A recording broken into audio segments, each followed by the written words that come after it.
Hello everyone, I am Omar Farooq. Today we will discuss and answer some important questions about JavaScript and TypeScript. First question, what is higher order function and callback function? Higher order function.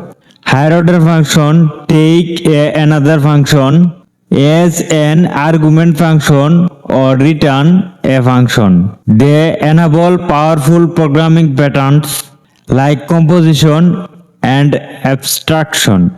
Callback function.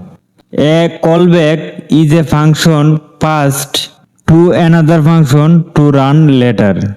They are commonly used in asynchronous function, event handling, and array method like filter, map, etc. Second question, what is the difference between undefined and null? Undefined means no value assigned. Null means a value is intentionally set as empty. Undefined, default for uninitialized variable, missing object properties, and function without a return. Null is a initial empty or no value assigned. Third question, what are the three main primitive data type of TypeScript?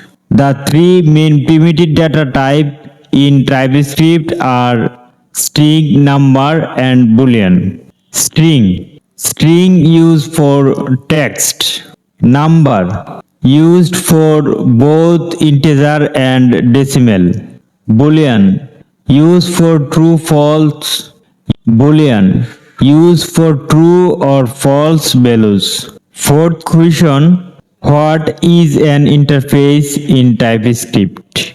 An interface defines the structure of an object by specifying the properties and method it must have. It helps in type checking and ensure consistency. It acts as a contract, ensure that any object and class implementing it inherit to the defined structure. Question number 5. How many axis modifiers are there in TypeScript? TypeScript has 3 axis modifiers: public, private, and protected. Public modifier. Public modifier accessible everywhere by default. By default use. Private modifier. Accessible only within the class. Protected modifier accessible within the class and its subclasses. So thank you everyone. আসসালামু আলাইকুম সবাইকে।